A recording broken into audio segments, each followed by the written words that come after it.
मैं यशवीर सिंह और हम पढ़ रहे हैं आधुनिक भारत। आधुनिक भारत के अंतर्गत हम लगातार एक के बाद एक विभिन्न टॉपिक को कवर करते जा रहे हैं और उसी श्रृंखला में आज हम एक नया टॉपिक लेकर के आगे बढ़ रहे हैं। वो है ब्रिटिश शासन, है ना। ब्रिटिश शासन में भारतीय अर्थव्यवस्था पर प्रभाव, अर्थात हम इस टॉपिक के अंत का डिस्कस ये करेंगे कि ब्रिटिश शासन काल के दौरान भारतीय अर्थव्यवस्था पर क्या प्रभाव पड़े थे। उन सभी बिंदुओं की चर्चा करेंगे जो हमारे लिए एग्जाम की दृष्टि से अत्यधिक महत्वपूर्ण होते हैं। ठीक है, तो मैं एक प्रकार से कहूँ आज हमारा आधुनिक भारत के अंतर्गत ये 5वां टॉपिक हम स्टार्ट कर रहे हैं और मैं उम्मीद करता हूँ कि आप लोगों को ये जो आधुनिक भारत की मैं श्रृंखला चला रहा हूँ आपको बेहद पसंद आ रही होगी। ठीक है, तो अधिक से अधिक आप लोग इस वीडियो को शेयर कर दीजिएगा जिससे कि जो भी जिसको व्यक्ति को, बच्चे को, जिसको ज़रूरत है आधुनिक भारत को अच्छे से पढ़ने की, वहाँ तक मेरी वीडियो पहुँच पाए। ठीक है, तो बिना देर के शुरुआत करते हैं। आज का टॉपिक हमारा आधुनिक भारत का एक नया टॉपिक, वो है हमारा ब्रिटिश शासन।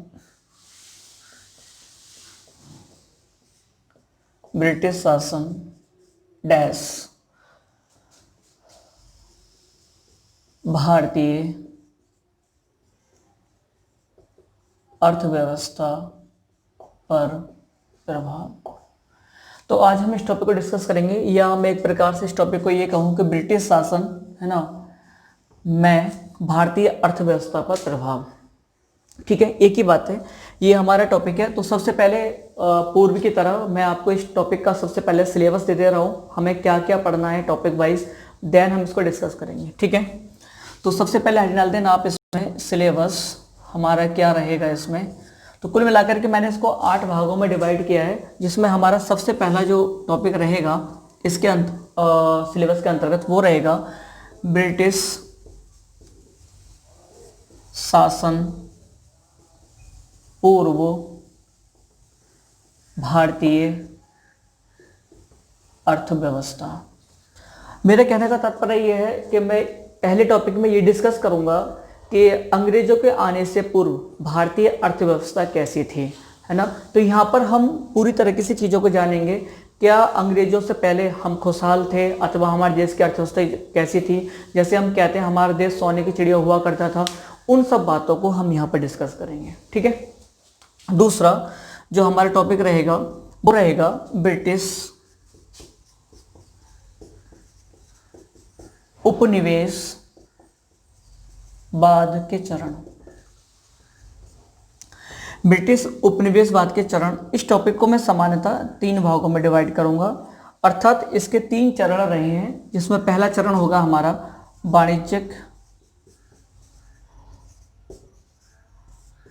वाणिज्यिक पूंजीवाद, और इसका जो टाइम पीरियड माना जाता है वो 1757 से 1813। ठीक है, या कह सकते हैं कमर्शियल कैपिटलिज्म। तो 1757 से 1813 का जो टाइम पीरियड रहा था वो उपनिवेशवाद का प्रथम चरण कहलाता है, जिसको हम वाणिज्यिक पूंजीवाद के नाम से जानते हैं। ठीक है, इसके बाद जो हमारा दूसरा टॉपिक रहेगा इसके अंतर्गत वो रहेगा औद्योगिक पूंजीवाद, और इसको डिस्कस करेंगे 1813 से 1858 तक। ठीक है, यानी कि द्वितीय चरण में भारत में औद्योगिक पूंजीवाद था, इंडस्ट्रियल कैपिटलिज्म था, अर्थात यहाँ पर भारत में उद्योगों की शुरुआत हो चुकी थी। तीसरा जो हमारा टॉपिक रहेगा हमारे इस सेकंड वाले टॉपिक के अंतर्गत वो रहेगा हमारा वित्तीय पूंजीवाद, फाइनेंस कैपिटलिज्म, वित्तीय पूंजीवाद, और हम इसको डिस्कस करेंगे 1858 से भारत की आज़ादी यानी कि 1947 तक। क्लियर, कुल मिलाकर फिलहाल 2 टॉपिक हमने लिखे हैं अभी आपका। अब हम बात करते हैं नेक्स्ट हमारा तीसरा टॉपिक क्या रहेगा। तो हम सिलेबस में ही पढ़ रहे हैं अभी, तीसरा टॉपिक देखते हैं क्या है हमारा। तीसरा टॉपिक जो होगा हमारा वो होगा ब्रिटिश कालीन भू राजस्व व्यवस्था। ठीक है, अर्थात इसमें जानेंगे कि अंग्रेजों के समय किस प्रकार से हमारे देश में राजस्व व्यवस्था की गई थी। ठीक है, तो यहाँ पर सामान्यतः इसको 3 भागों में डिवाइड करेंगे। पहला जो हमारा रहेगा वो रहेगा आपका स्थायी बंदोबस्त। स्थायी बंदोबस्त को पढ़ेंगे। देन जो हमारा दूसरा टॉपिक रहेगा इसके बाद वो रहेगा हमारा रैयतवाड़ी बंदोबस्त या रैयतवाड़ी व्यवस्था कहा जाए तो बेहतर है, रैयतवाड़ी व्यवस्था। और तीसरा होगा हमारा माहलवाड़ी व्यवस्था। ठीक है, तीनों ही अपने आप में महत्वपूर्ण है, तीनों से ही चाहे पीसीएस का प्रीलिम्स हो या मेंस हो इनसे प्रश्न पूछे जाते हैं। ठीक है, अब तो पीटी का जो आप जानते हो यूपी पीसीएस का भी मेंस रिटन में हुआ है 18 से, तो ये सब चीज़ें इन पर आप टिप्पणी करवा सकता है आपसे, 125 शब्दों में आपसे लिखवा सकता है स्थायी बंदोबस्त के विषय में, या 200 शब्दों में आपसे लिखवा सकता है ब्रिटिश कालीन भू राज्य व्यवस्था के संबंध में, मतलब 2 शब्दों में आपसे लिखवा सकता है। ठीक है, तो यहाँ से प्रश्न रिटन में भी बन सकता है। और ऑब्जेक्टिव जो आपका प्रीलिम्स वगैरह होते हैं या टीजीटी पीजीटी नेट जेआरएफ आप जो भी देते हो, यहाँ से बहुत सारे प्रश्न इन तीनों व्यवस्था से पूछे जाते हैं। सामान्यतः कई बार स्थायी बंदोबस्त क्या है, कितने प्रतिशत भारत में थी और कौन कौन से क्षेत्रों में थी, कहाँ थी, किसने शुरुआत की थी, इन सब तीनों के विषय में ये प्रश्न विभिन्न प्रकार के पूछे जाते हैं। तो प्री और मेंस दोनों के हिसाब से ये प्रश्न टॉपिक क्या हमारा महत्वपूर्ण है। और मैं इस टॉपिक को दोनों ही दृष्टि से है ना कंप्लीट कराऊंगा, प्रीलिम्स के हिसाब से भी और मेंस के हिसाब से भी। ठीक है, देन हमारा चौथा टॉपिक क्या रहेगा, तो चौथा टॉपिक रहेगा हमारा भारतीय दस्तकारी, दस्तकारी मतलब हैंडीक्राफ्ट, भारतीय दस्तकारी उद्योगों का विनाश। ठीक है, विनाश कहे या पतन कह दीजिएगा आप, एक ही बात है, पतन कह दीजिए। ठीक है, तो इसको हम समानतः 2 भागों में पढ़ेंगे, एक तो ग्रामीण और एक शहरी। इसके मेरा मतलब यह है कहने का कि ग्रामीण दस्तकारी उद्योगों का विनाश या पतन और शहरी उद्योगों का पतन। ठीक है, इसको 2 भागों में डिवाइड करके तब हमारे टॉपिक कंप्लीट हो जाएगा। नेक्स्ट इसके बाद जो हमारा चौथा टॉपिक आएगा, अब जो मतलब इसके अंतर्गत रहेगा वो अत्यधिक हमारे लिए और भी महत्वपूर्ण रहेगा। ठीक है, तो नेक्स्ट टॉपिक हमारा हो जाएगा इसके पश्चात धन निकासी का सिद्धांत। अत्यधिक महत्वपूर्ण है, इससे आपके हर परीक्षा में प्रश्न पूछे जाते हैं, चाहे वो आपका प्रीलिम्स हो, सिविल सर्विस में, या फिर आपका मेंस हो। तो मेंस में आपसे इसको 125 शब्दों में लिखवा सकता है या 200 शब्दों में भी लिखवा सकता है। ठीक है, और रही बात आपका ऑब्जेक्टिव, तो जो भी आपकी परीक्षाएं होती हैं, विभिन्न परीक्षाएं, चाहे वनडे एग्जाम हो, चाहे आपका पीसीएस हो या NET JRF TGT PGT A to Z कुछ भी हो, या सुपर टेट, वहां से पूछ लेता है धन निकाय सिद्धांत के विषय में किसने दिया था, क्या हुआ था। ठीक है, नेक्स्ट बच्चा जो हमारा 5वां टॉपिक रहेगा इसमें वो रहेगा हमारा कृषि का वाणिज्यीकरण। कृषि का वाणिज्यीकरण। ठीक है, इस टॉपिक को जानेंगे किस प्रकार से कृषि का वाणिज्यीकरण हुआ था। ठीक है, नेक्स्ट आगे बढ़ते हैं, अगला टॉपिक हमारा क्या रहेगा उसको डिस्कस कर लेते हैं। ठीक है, नेक्स्ट 6 नंबर या आई थिंक 7 नंबर है, जो भी आप देख लेना। कृषि के वाणिज्यीकरण के पश्चात हम जो टॉपिक पढ़ेंगे वो पढ़ेंगे आपका गरीबी तथा अकाल। इस टॉपिक के अंतर्गत हम जानेंगे कि किस प्रकार से है ना गरीबी, मतलब ब्रिटिश शासन के दौरान भारत में गरीबी आई थी और किस प्रकार से अकाल पड़े थे, क्योंकि यहाँ से बहुत सारे प्रश्न पूछे जाते हैं। बहुत सारे आयोग यहाँ पर हम पढ़ेंगे, बहुत सारे आयोग थे अकाल से संबंधित। पहला आयोग कौन सा था, कौन कौन से आयोग अकाल से संबंधित, यहाँ से प्रश्न पूछे जाते हैं। ठीक है, नेक्स्ट जो हमारा टॉपिक रहेगा इसके पश्चात वो रहेगा आर्थिक विकास, या कह सकते हैं ब्रिटिश कालीन आर्थिक विकास। और आर्थिक विकास को हम समानतः 4 भागों में डिवाइड करके पढ़ेंगे इसको। ठीक है, और जो पहला रहेगा हमारा कृषि का विकास, अर्थात इस समय कृषि का विकास क्या हुआ था उसको समझेंगे, किस प्रकार से कृषि का विकास हुआ था आर्थिक विकास में। दूसरा जो हमारा रहेगा यातायात का विकास, यातायात ट्रांसपोर्ट, यातायात का विकास। तीसरा हमारा टॉपिक रहेगा इसमें औद्योगिक विकास। औद्योगिक विकास में खास तौर से हम पढ़ेंगे आपका सूती वस्त्र उद्योग को और आपका जूट अथवा पटसन को। तीसरा पढ़ेंगे लोह उद्योग को, सीमेंट वगैरह। यहाँ पर इनके विषय में सूक्ष्म रूप से जानेंगे, प्रथम कारखाने कौन से कहाँ लगे थे, यहाँ से प्रश्न पूछे जाते हैं। ठीक है, नेक्स्ट जो हमारा चौथा टॉपिक रहेगा इसके अंतर्गत वो रहेगा औद्योगिक, यातायात, कृषि। एक रहेगा हमारा मुद्रा तथा बैंक का विकास, मतलब किस प्रकार से मुद्रा तथा बैंक का विकास हुआ था। तो कुल मिलाकर के हमारे 8 टॉपिक रहेंगे। एक बार रिवाइज करा रहा हूँ। पहला टॉपिक जो रहेगा हमारा ब्रिटिश शासन से पूर्व भारतीय अर्थव्यवस्था को हम पढ़ेंगे। देन दूसरा टॉपिक जो रहेगा हमारा, इस टॉपिक को कवर करने के पश्चात उपनिवेशवाद के चरण, जिसमें हम 3 चरणों को पढ़ेंगे। देन तीसरा टॉपिक हमारा हो जाएगा आपका भू राजस्व व्यवस्था को पढ़ेंगे। देन चौथा टॉपिक हमारा हो जाएगा भारतीय दस्तकारी का पतन अथवा विनाश। देन पांचवा टॉपिक जो हमारा रहेगा वो धन निकासी का सिद्धांत रहेगा, ठीक है। छठा टॉपिक हमारा रहेगा कृषि का वाणिज्यिकरण, कमर्शलाइजेशन ऑफ एग्रीकल्चर। देन सातवां टॉपिक जो हमारा रहेगा वो गरीबी और आपका अकाल रहेगा। और लास्ट टॉपिक हमारा रहेगा ये कौन सा, आर्थिक विकास। और इसको हम 4 भागों में डिवाइड करके पढ़ेंगे और विशेष रूप से औद्योगिक विकास को भी हम 3 भागों में डिवाइड करके पढ़ेंगे। तो देन ये हुआ हमारा इस प्रकार से सिलेबस, ठीक है। तो अब मैं शुरुआत करता हूँ आपके सबसे पहले टॉपिक से। तो आपकी हेडिंग हो जाएगी, सबसे पहला टॉपिक हमारा क्या था, ब्रिटिश शासन पूर्व भारतीय अर्थव्यवस्था। तो एक नया टॉपिक शुरुआत करें बढ़िया से, आप लोग भी जबरदस्त तरीके से नोट्स बनाइएगा इसके, ठीक है। तो पहला टॉपिक है हमारा आज का जो हम शुरुआत कर रहे हैं, ब्रिटिश शासन पूर्व भारतीय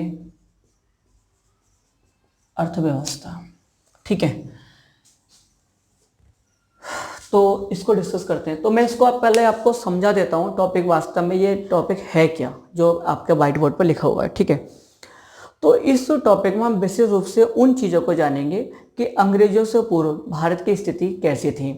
जैसे भारत को आपने सुना होगा, भारत को सोने की चिड़िया कहा जाता था।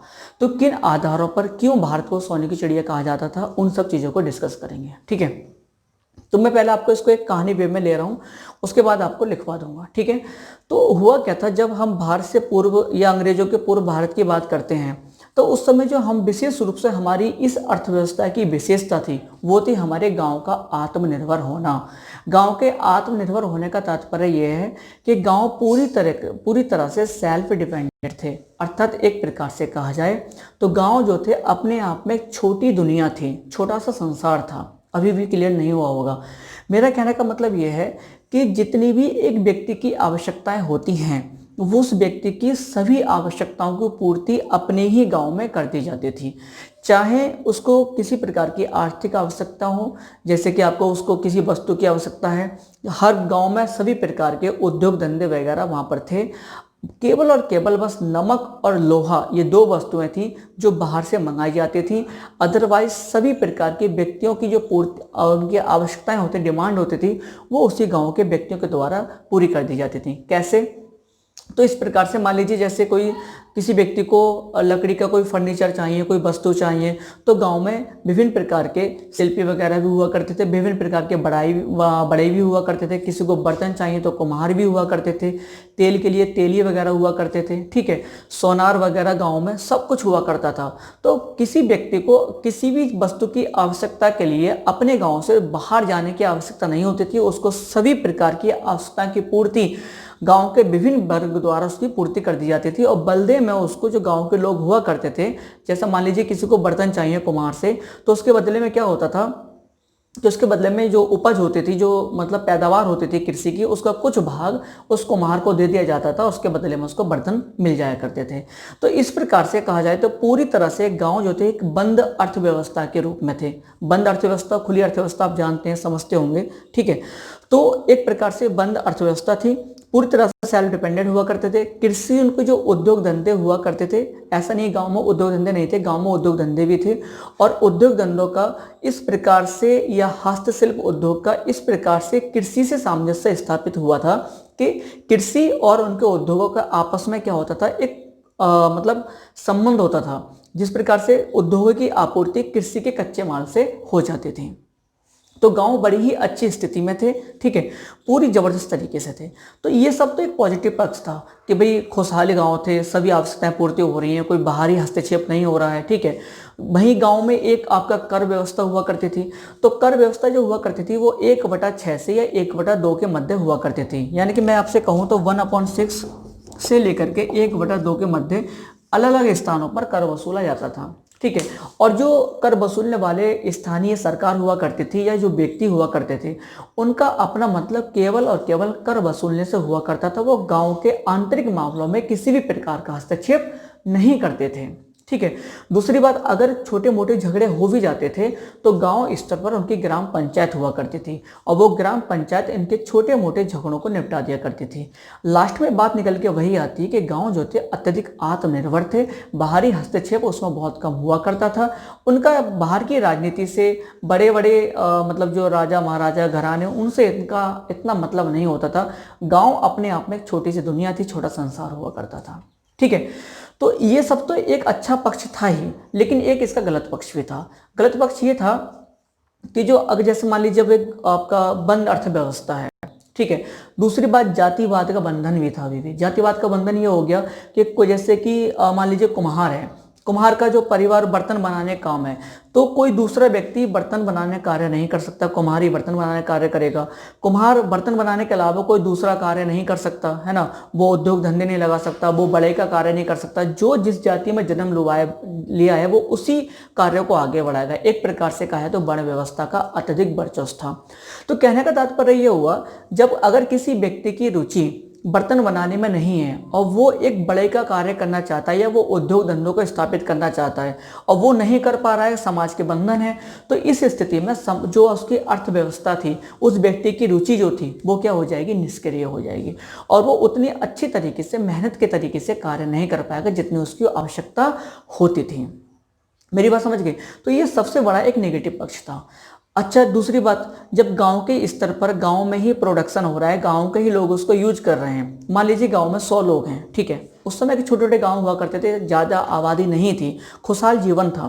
तो मान लीजिए चलो 100 से ज़्यादा मान लीजिए 300 लोग हैं किसी गाँव में, और 300 लोगों के लिए, ठीक है, 300 लोगों के लिए 8-10 गाँव में जो है बुनकर हैं, वो कपड़े वगैरह बुन करके उनको अच्छे से दे देते हैं।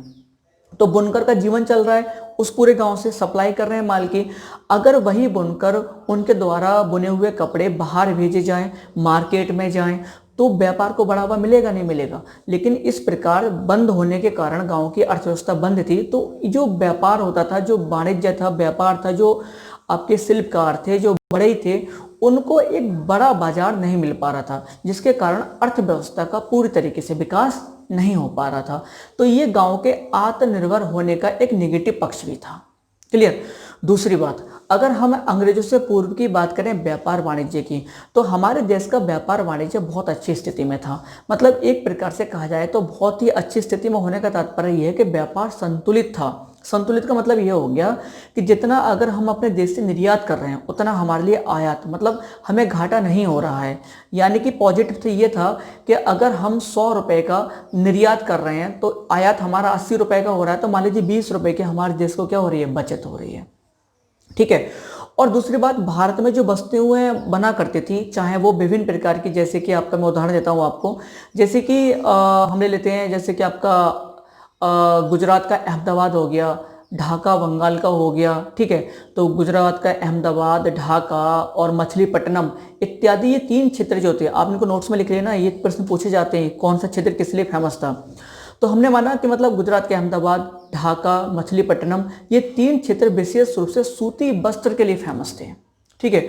दूसरी तरफ लाहौर, मुर्शिदाबाद, है ना, और आपका आगरा, ये जो थे आपके रेशमी वस्त्र के लिए फेमस थे। तीसरी तरफ एक पक्ष और था, जैसे कि आपका लाहौर हो गया, कश्मीर हो गया, आगरा हो गया, ये गर्म जो सालें हुआ करती हैं, सॉल ओढ़ने वाली सॉल होते हैं, गलीचो, उनके लिए बहुत ज़्यादा फेमस हुआ करते थे। ठीक है।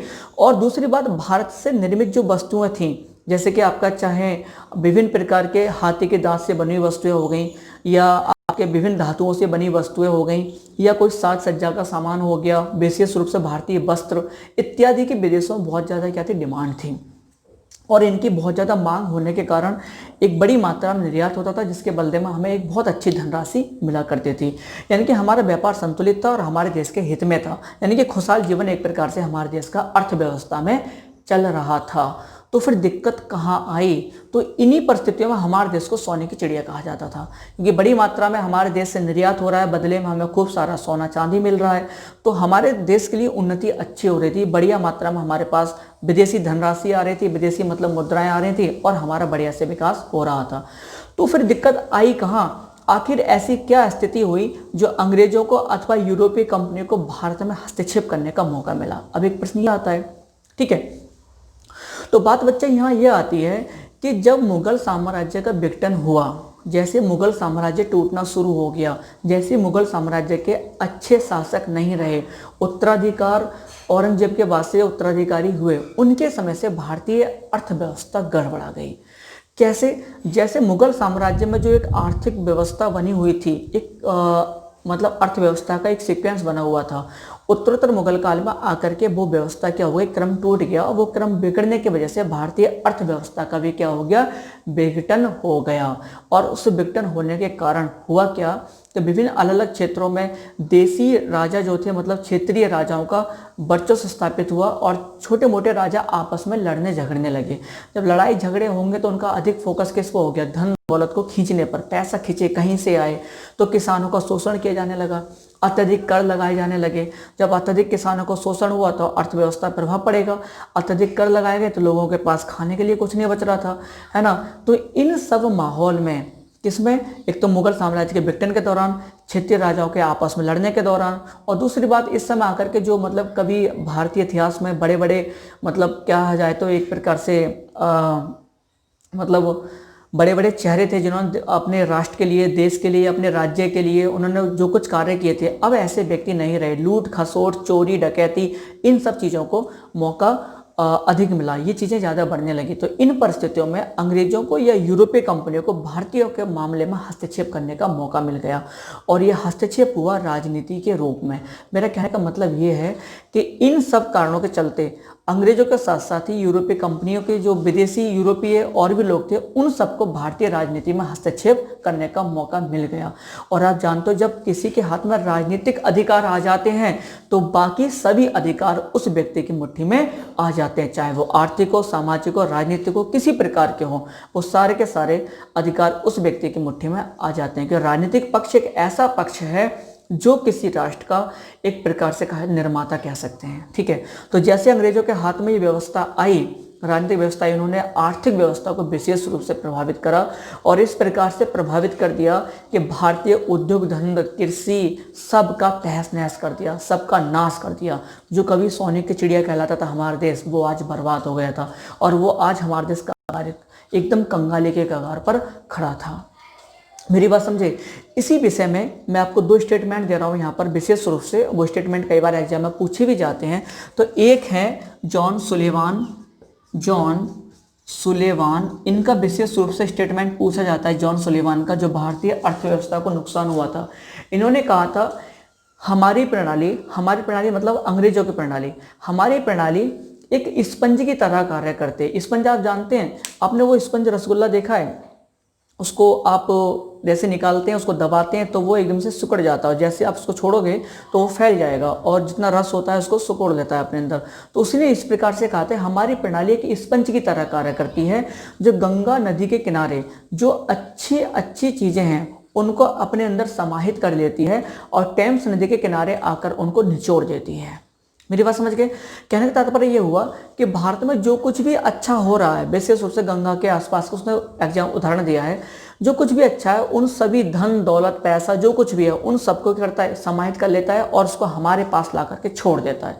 तो आप समझ सकते हो कि जॉन सुलेवान का स्टेटमेंट दर्शा रहा है कि वास्तव में अंग्रेजों ने किस प्रकार की अर्थव्यवस्था का रूप दिया था, ठीक है। दूसरी बात, एक स्टेटमेंट जवाहरलाल नेहरू का भी है। जवाहरलाल नेहरू ये कहते हैं कि मतलब भारत और इंग्लैंड के आर्थिक जो हित हैं वो प्रत्येक स्तर पर एक दूसरे से टकराते हैं, ठीक है। मतलब ये है कि जहाँ भारतीय हित की बात आती है वहीं तुरंत ब्रिटिश हित भी खड़ा हो जाता है। जहाँ भारतीयों को एक अच्छी अर्थव्यवस्था, अच्छे मतलब इनकम या विभिन्न प्रकार के उद्योग धंधे कृषि की आवश्यकता होती है, उसके तुरंत सामने खड़ा होता है इंग्लैंड टक्कर देने के लिए, वो शोषण करना चाहता है, ठीक है। तो ये हमारा इसका पहला टॉपिक था। आप मेरे इस टॉपिक को बेहतरीन तरीके से समझ चुके होंगे, मैंने क्या समझाने की कोशिश की है। तो एक लाइन में कहा जाए तो अंग्रेजों से पूर्व हमारे देश की स्थिति, उद्योग धंधे, व्यापार संतुलन, ग्रामीण जीवन सब कुछ बढ़िया था। लेकिन जैसे ही अंग्रेजों ने प्रवेश किया हमारी व्यवस्था को पूरा गड़बड़ा दिया, उस पूरी व्यवस्था को तोड़ के रख दिया, ठीक है। तो आज मैं इतना ही रहने देता हूँ। नेक्स्ट टॉपिक हमारा दूसरा पार्ट शुरू करेंगे, दूसरा टॉपिक रहेगा और वो रहेगा हमारे ब्रिटिश उपनिवेशवाद के चरण। तो जो मैंने आपको बताया था इसको आप अपनी लैंग्वेज में लिख लीजिएगा, 3 स्टेप में लिख लेना आप। मैं इसको बता दूं कैसे लिखना है। पहला जो स्टेप रहेगा आप उसमें लिख देना ग्रामीण आत्मनिर्भरता।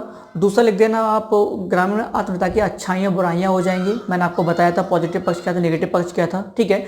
दूसरा हो जाएगा व्यापार वाणिज्य, किस प्रकार से कौन कौन से क्षेत्र व्यापार वाणिज्य के लिए फेमस थे, किस प्रकार से हमारे व्यापार संतुलन था, ये सब मैंने आपको बताया। तीसरा हो जाएगा आर्थिक विघटन, किस प्रकार से भारत का आर्थिक विघटन शुरुआत हुई थी, और आर्थिक विघटन जैसे ही हुआ तैसे ही भारत में अंग्रेजों को या अन्य यूरोपीय व्यक्तियों को हस्तक्षेप करने का मौका मिला और उनके हाथ में राजनीतिक कंट्रोल आ गया। और राजनीतिक कंट्रोल आने के बाद पूरी तरीके से अर्थव्यवस्था अंग्रेजों के हाथ में आ गई, और उसका परिणाम हुआ जॉन सुलिवान और नेहरू जैसे का कथन। इन्होंने स्पष्ट कराया किस प्रकार से भारतीय अर्थव्यवस्था को इन लोगों ने प्रभावित किया था। तो मैं आशा करता हूं पहला टॉपिक आपको बेहतर तरीके से समझ में आया होगा। नेक्स्ट टॉपिक हम दूसरी वीडियो में डिस्कस करेंगे, ठीक है। मेरी आपसे विशेष निवेदन है कि आप इस वीडियो को अधिक से अधिक, जो भी आपके पास व्हाट्सएप ग्रुप हैं, जो भी आपके फ्रेंड्स हैं, उनको शेयर कीजिएगा, ठीक है, जिससे कि मैं और अच्छा आपके लिए बेहतर कर पाऊँ, ठीक है। ये तो मेरा वादा है कि मैं आपके लिए पूरा आधुनिक भारत कंप्लीट कराऊंगा और बहुत जल्द मैं आपको इसको कवर कर दूंगा, ठीक है। मिलते हैं नेक्स्ट वीडियो, धन्यवाद।